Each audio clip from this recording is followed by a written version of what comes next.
Okay. Well, so we're going through the top 100 best releases of 2022, and we got to down to 60 last time. So basically, you're going to have to go back to the first video to sort of see what it's all about, what the rubric is, what the metrics are, what how I decide this list. And the last one was about 15 items or so. I probably will hit about that pace with these. I don't see any reason to rush through this stuff or make a video longer than half an hour. Um,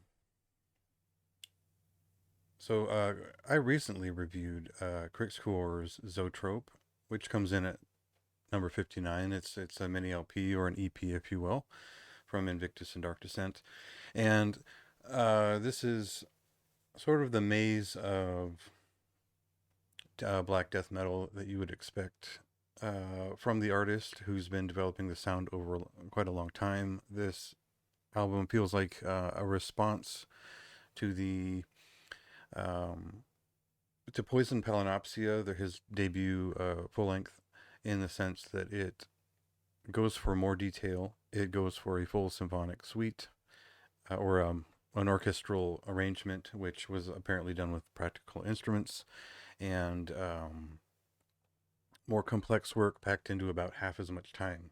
So it's about a 25 or 20, 23-minute song, which impressed me to no end. I think that uh, it really, I think that appreciating this type of music, you really benefit from one having the time to sit down and analyze it piece by piece, but also have the attention span to take it all in at once. And for me, I just happen to have enough of an attention span to where this type of music really appeals to me, not only for its meaningful connections, but for some of the stuff that just sort of happens naturally in the flow of composition. And I think that's what I'm most impressed with Crick's or however you pronounce that, is that his work, it definitely speaks to um, composition. Basically, it's just uh, not that it's particularly consonant or makes a lot of sense on the first pass every time, but that it appreciates in value over time and develops a character that I could see why they would put that to print. You know, there's a lot of uh, bands that sounds like they pushed their guitar down the stairs. Sorry for the old, trope, but and they don't really make sense out of the musical statement. And I feel like this has a purpose as it develops, and there's a lot of meaning behind every aspect of the music. So had to include that. So you'll find a lot of, I guess, darker themed heavy metal records on this list because that is just kind of one of the things I'm most into the last like 5 to 10 years is kind of classic heavy metal given a more modern voice in some ways, and not necessarily in the sense of modern sound, but different subject matter, different artwork, that kind of thing. So the Tier is a Gothenburg-based heavy metal band, and one that kind of pulls from my favorite areas of heavy metal in terms of the epic U.S. heavy power metal rhythms, um, German heavy metal, and well, I guess what you could only attribute to like Merciful Fate, basically, the darker side of their stuff, and maybe throw in some Tank, and you've got exactly what I'm up for in any case. So I spent a lot of time with this record. It was kind of a late in the month find when it made it onto my uh, whatever month it was on the list, and I've continued to listen to it. I'm surprised this band isn't signed, but then again, it's heavy metal and it's not particularly catchy in every case. So I do kind of understand at the same time. Doldrum, I think this one eventually caught on with a lot of people, and they sent. I think they sent it to me after it had been released a couple of months, and the internet had sort of had its way with the music. And what really appealed to me about this band, up front, was both the art style, the inspiration, and the theme. Now, not to say that the music wasn't special, and it is, and does reveal itself as something that's substantive, um, plays with atmosphere in an interesting way. It's got kind of a modern but also arcane feeling to some of its work, but really it was the uh, some of the American folklore aspect of it that kind of pulled me into the story they were telling. And it turns out they're good at telling stories in addition to just having an interesting subject matter on hand. And that was an elaborate way of getting into what is just kind of a somewhat avant-garde black metal album, which might appeal to anyone from like an atmospheric black metal fan to like a lugubrum fan. So there's something there with this album, and I'm sure they'll iterate on it with the positive response they've gotten. But uh, yeah, uh, otherwise, yeah, Doldrum, it'll be interesting to see what they do next, and if they just end up iterating. I think that was my interest with this band is this is kind of enough of just a one thing, but I'll be interested to see where they go with it. Um, so this was kind of a given. Bedsore and Mortal Incarnations split 12-inch LP from 20 bucks spin is at number 56 here, and basically Bedsore was one of my favorite more recent bands to show up, and it just so happens so was Mortal Incarnation. Both of them putting out more recent records. I think Mortal Incarnation has only put out like a demo slash EP so far. That's a Japanese band who have an incantation esque sound to say the least, and then Bedsore is an Italian progressive black or progressive death metal band who have a bit of a cinematic flair to their sound, which is also influenced by everything from 70s psychedelia to it sounds like they're interested in like krautrock and Italian prog and a lot of different things that feed into their sound beyond traditional death metal. And so I'm interested to see what they do next. And the song here is something special, I thought. So, um, and this is one of my favorite album art examples of the year. I think it's Manuel Tinnemans. I could be wrong, but Coma Works, I think. So uh, that's just worth noting. I think it's a special piece of art, and I actually ended up buying both the digipack and the vinyl for that. Um, at number 55 is Chaotian's Effigies in Obsolescence from Misaku Noho and Dark Descent Records. And this is a traditional death metal record in every way, but um, it's a little bit just brutish enough to fit in with whatever's popular in death metal nowadays. I think people are getting kind of sick of the really stupid slow stuff and the hardcore stuff, and they want riffs. And a band like Chaotian has the riffs. I know that's kind of cheesy, but this was a fantastic record, and for a lot of people, I feel like it just kind of blew by as just another cool thing. But for me, I kept on listening to this um, just because it has that side of immolation that I like. It has this kind of Dead Congregation esque feeling to it, but there's still some extra effort put into the rhythms that make them count. So it's a lot of things that I like about these guys' various projects that they're involved in, but this was like a kind of a potent example of what they do so well. Uh, Number 54 is Ultra Silvam's The Sanctity of Death on Shadow Records. And this is easily one of my most listened to black metal albums of the year. I think that in terms of like Swedish black metal, this was like one of the more classic, but also something a little bit new examples. I think their treatment of lead guitars sophisticates the whole thing in a way that still feels raw and aggressive. And I think there's some ticks to the production values that feel like they were very considered and very stylized towards a certain era.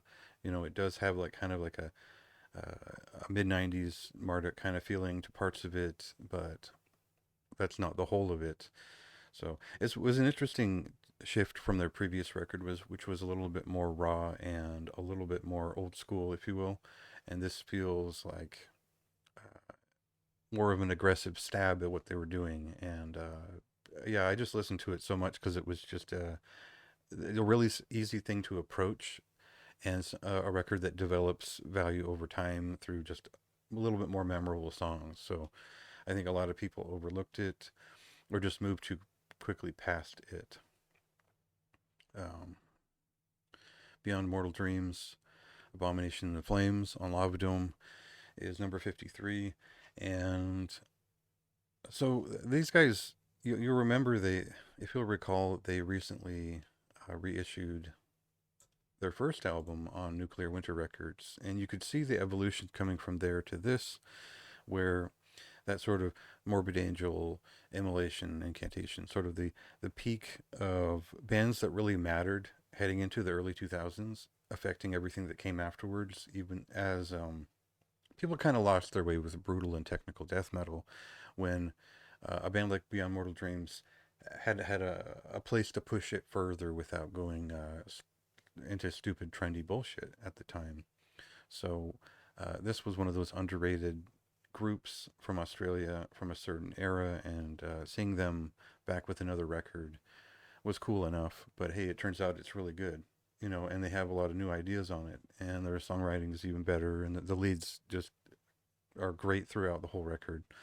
So they have a lot more in the tank, it turns out, and this was like um, I feel like I put it down for a couple of months, and then when I eventually came back to it, it hit me that much harder. So I loved it on during the review process, but once I actually got the CD and sat down with it, a couple months later, it its value was even more obvious, and yeah, I'm a big fan of this band. So um, number 52, another more recent addition and review. So I've said a lot about Hammers of Misfortune in December this year. So at number 52 is their latest album, Overtaker.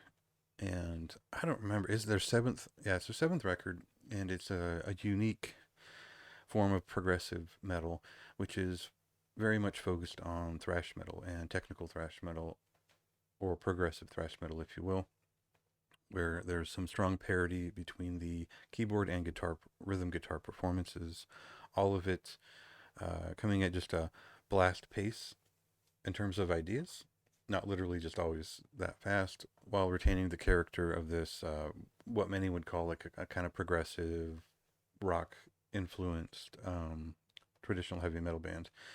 So a little bit unexpected.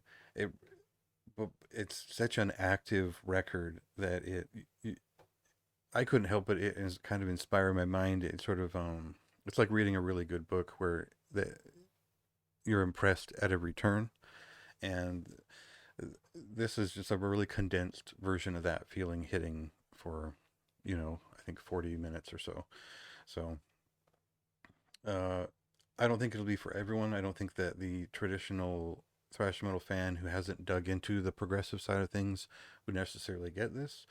But if you followed like Vector till about 2016, or you're a fan of like Psychotic Waltz or whatever, you'll get why this is cool, or even just Mekong Delta or whatever. So uh, definitely a little bit overlooked. I think the vinyl's coming early next year, so that'll just be an impressive thing for the artwork and all that.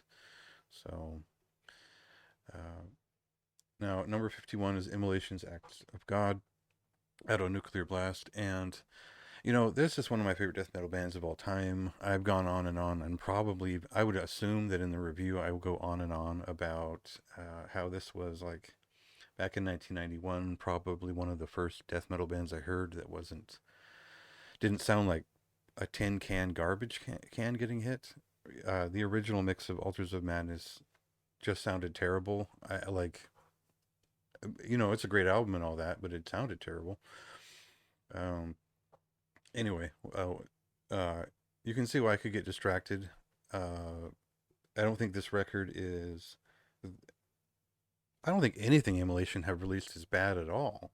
Um, I think that some of the records just kind of jump at you more. They have songs that are catchier, that hit a certain way, that give you a reason to come back to it. And Acts of God is just a lot of Immolation songs. It's like 14 Immolation songs in a row. And There's a lot of little interruptions in between the songs. They're all about 3 minutes long. So it becomes a march through this record.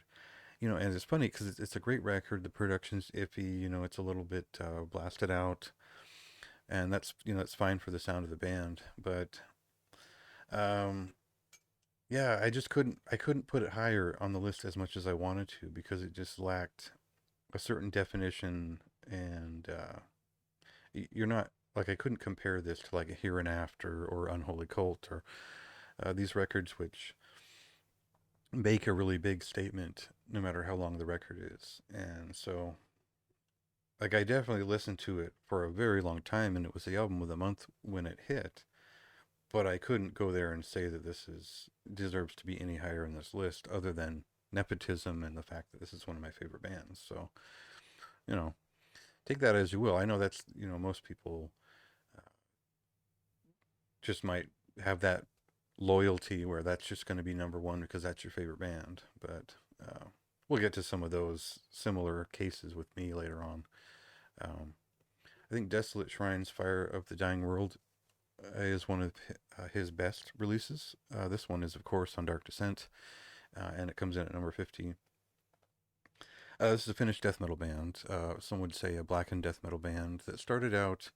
They have that one first record that's different. It sounds different, and he sort of took over all of the production values and everything related to that. And the sound of the band evolved very quickly into a more stylized version of itself, which it they really started out when a certain type of sound design was popular. So a lot of the better ideas that he had on the guitar work, especially, was a little bit buried by the atmospheric grandeur of it all, if you will. It was the era of the cavern core guitar sound, and I don't think it affected all of his releases so much. And I think each one has gotten better over the course of each release, to the point where I was really anticipating this one and I was really impressed when it landed. I was a little bit surprised that a lot of people didn't have much to say about it, and didn't seem willing to put a lot of time into it. So yeah, this was another one of those death metal records, because I listened to death metal on a regular basis. It was worth coming back to. So I didn't pass by it as fast as I saw most people, and I thought, it's a strong, experiential, and evocative record, which I think definitely didn't get the hype that it deserved for just how consistent and good his work has been. So worth including here. Um, so number 49 is Spectrum Mortis's Bit Misseri, the Incantation, on listenable records. And this is a Spanish band who they almost had sort of a black death doom sound to start, blackened death doom, and I guess I'd understated or not quite felt the death metal influence on their past releases as much as you'll feel here on this record, and that's to its benefit. I think that this is uh, more of a cult death doom record in a lot of ways, which we could argue whether it's blackened or not if you want, but it's just simple enough. This is a memorable record. I think it's got a great sound. I love the lead guitar melodies on this thing, and I really love the themes and the artwork. Picking up the booklet, looking through the record. Um, it's a full death metal experience that I was kind of wanting at the time. And even though there were similar or maybe even some more impressive records out at the same time, this is one that I returned to quite a bit. So maybe I might have gotten more out of like the Orthodoxy record in terms of riffs, but this was something I really stuck with and looked over quite a bit because it was memorable, and that counted for something. Uh, Number 48 is De Secrecy's Unveiling the Abyss on Extreme Music. And, I've reviewed so many of these records from this artist ever since he started. So, like, I do have, it's like when I was making this list, I was like, well, of course, yeah, this is one of my favorite and most consistent bands in this style of death metal. I just had, there's just more interesting things to talk about Yes, it's still great. Yes, everything he does is still great. And giving it its due was putting it here. It's not that I'm bored of the subject of secrecy at all. We even got um, we got a record from some couple of records from related projects this year, which were quite good. And I think that looking back at Slugathor and then going to this modern Secrecy album, you kind of see why this is where it's at in terms of this artist and what he does. I think he's put so much into this work that um, it's it's almost like I'm numb to my own fandom at this point. We're like, yeah, I know that's stupid, but this is where it ended up on the list. I didn't find myself returning to it that often, but when I go looking for a Secrecy album, this will probably be the first one I hit because the production values are a little bit stronger, and the riffs are just pretty great all throughout. I really like the what he's developed on kind of the last three records in terms of playing with rhythm a little bit more and asynchronous pieces and pacing and whatnot.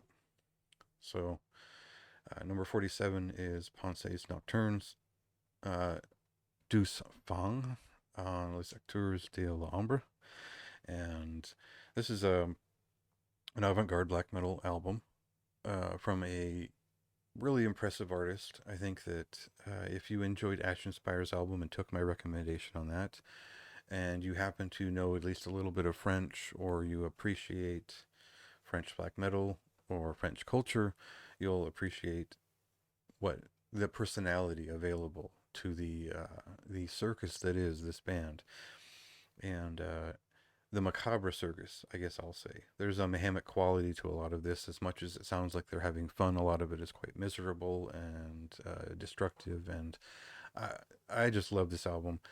Um, I think that it was a painful thing to sort of induct myself into to start, just because a lot of like this record and the previous one are kind of at the same standard, and but the performative quality of this one is much higher, and it all turned out to be worth spending time with because now every time I pick it up, I know that language and I know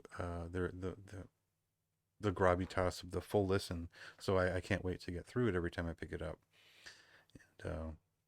And maybe that's for someone who's a little bit more open-minded in terms of black metal and its available expression.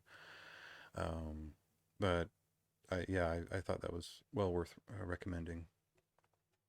Uh, Number 46 is Necromance XI or uh, 11, right? Um, on Iron Bonehead Productions. And so what we get here is basically like a late 80s, early 90s Eastern European style black metal record or a black heavy metal record or a black speed metal record, however you want to say that. Um, Tangentially, we could think of like Root, um, yeah, like Mortuary Drape and those things. But really nowadays, Malo Carpetan is a good sort of ratio between speed metal ideas, classic 80s heavy metal ideas, and black metal ideas, and how those things all wrap together into something that is enhanced by different modern production values. And um, yeah, I just thought none of that matters. I mean, the thing that matters is that they have riffs. They write catchy songs, and their sound it sounds like a cauldron of evil brewing beneath your feet. It's a great black metal record, and um, at first I thought, well, this is pretty good. I reviewed it pretty solid. I came back to it, and it kept getting better and better every time I listened to it. I just became obsessed with it for like a week, but like a couple months after review, and I went and picked it up, and have stuck with it ever since. I think it's a good example of everything that I like about black metal, where it's a little bit amateur, it's a little bit broken, and all for the sake of creating an atmosphere and songs that are memorable. So do with that what you will. Um,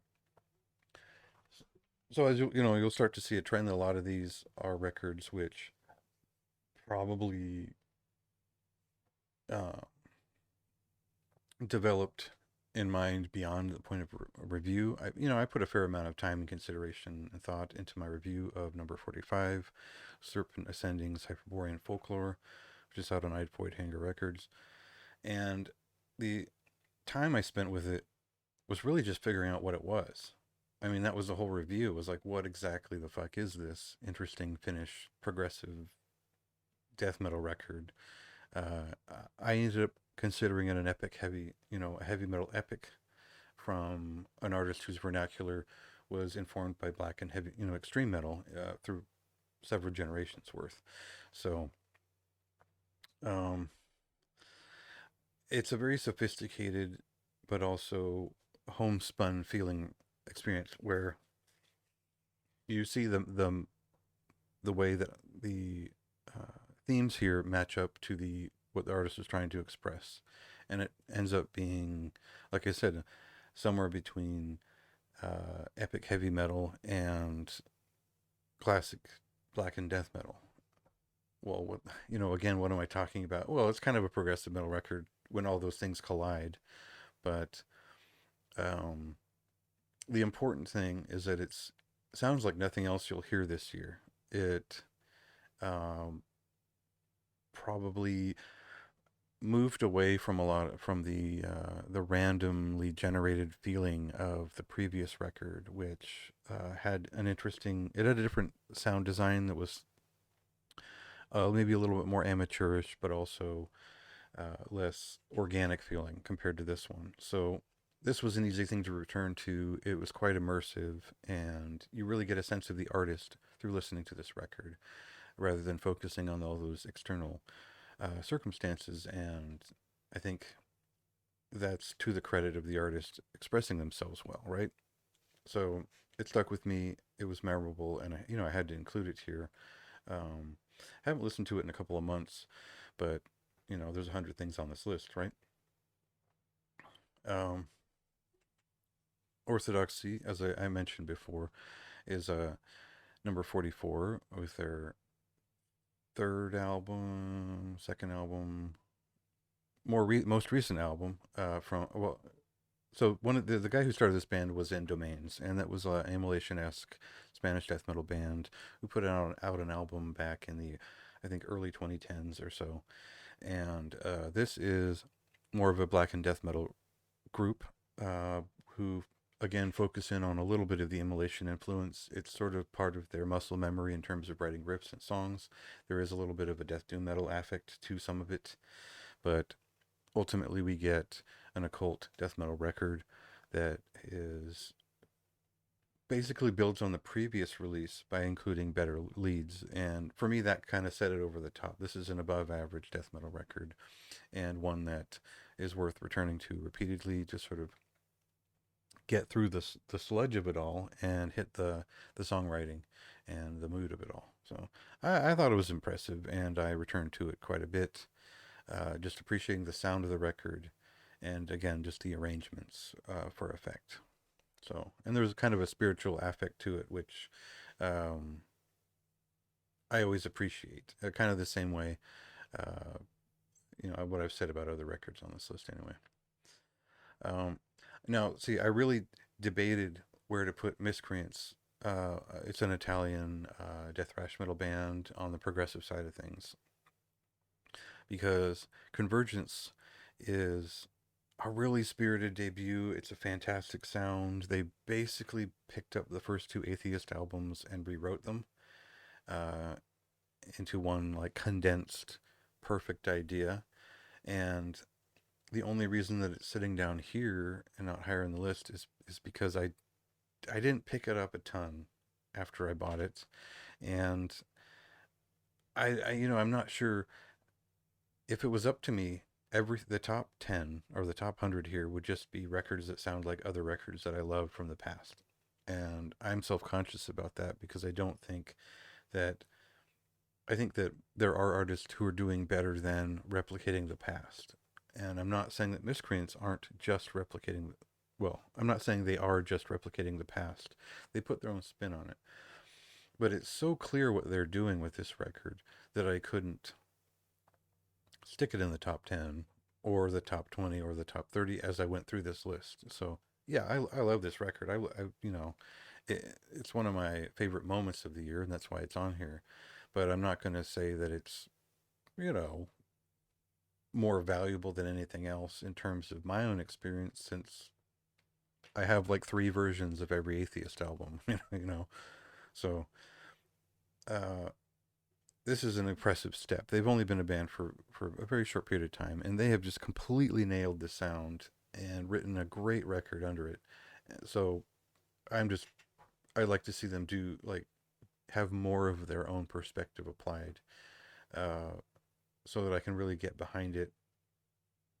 Then again, if your band sounds like Atheist, you're my favorite thing that day, that week, that year. No matter what. So, uh, figure that out for yourself. It's my way of saying I love Atheist, but maybe I don't want to put 10 Atheist clones in my top 10. Uh, so number 42 is Gevura's Gehinnom, Profound Lore and All Life Productions. And so I haven't spent as much time with this as some of the records higher up, and that's probably why it landed here, is when it came time to put an order together. I just couldn't dedicate any more time to some of these recordings, so I had to go by my own word.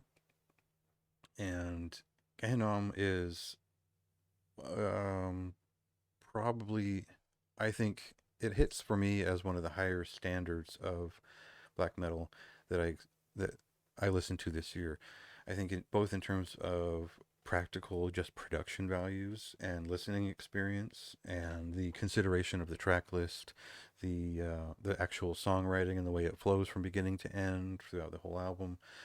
Every bit of this has been so considered and is done so well, down to the artwork, and that it's almost, it threatens to be too perfect. It's just such and that's a compliment. It's not a bad thing at all. There's really a perfection available here, which aligns very well with sort of the spiritual affect of the music. So yeah, I would consider it one of the best black metal records of the year, and an exemplar piece. Even if it's not, up in the top 10 this year, I think that it's a standard that most bands should aspire to, uh, in terms of both recording quality, expression, guitar playing, the mix of the instruments in space, and the consideration for the theme. Just all of it's brilliant, really. Um, Number 41 is a Cyprus-based heavy metal band, Mirror, and I think this is their third or it's the third full length, The Day Bastard Leaders Die, on Cruisedale Sur Music. And the part of me that sat down and listened to Iron Maiden for the first time in like 1990 or whatever it was, loves this kind of band and always wants more. And so that's really what drove me back to this record over and over. And it's a very classic sound, pure heavy metal sound with a little bit of speed metal era touches to its rhythm section, and a great vocalist. They really have it all down on this record. Now you might prefer the more 70s heavy metal side of the band on the previous record. I personally like the early 80s.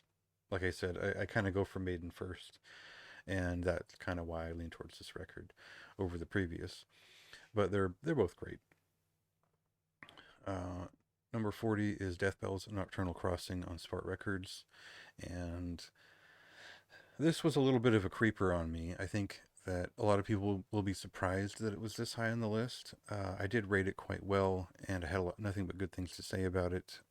But in terms of psychedelic doom and doom rock and whatnot, this was one of the more memorable, bluesy, a little bit more heartfelt sort of record that had still had its own style.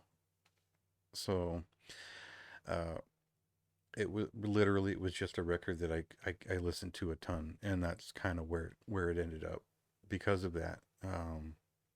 Easy to pick up, easy to understand what they're doing. Maybe it's not as quick and catchy as their previous record, but there's more of a payoff for the full listen. Um, Another interesting doom metal record that stuck with me for a while is Ard's "Take Up My Bones" on Prophecy Productions.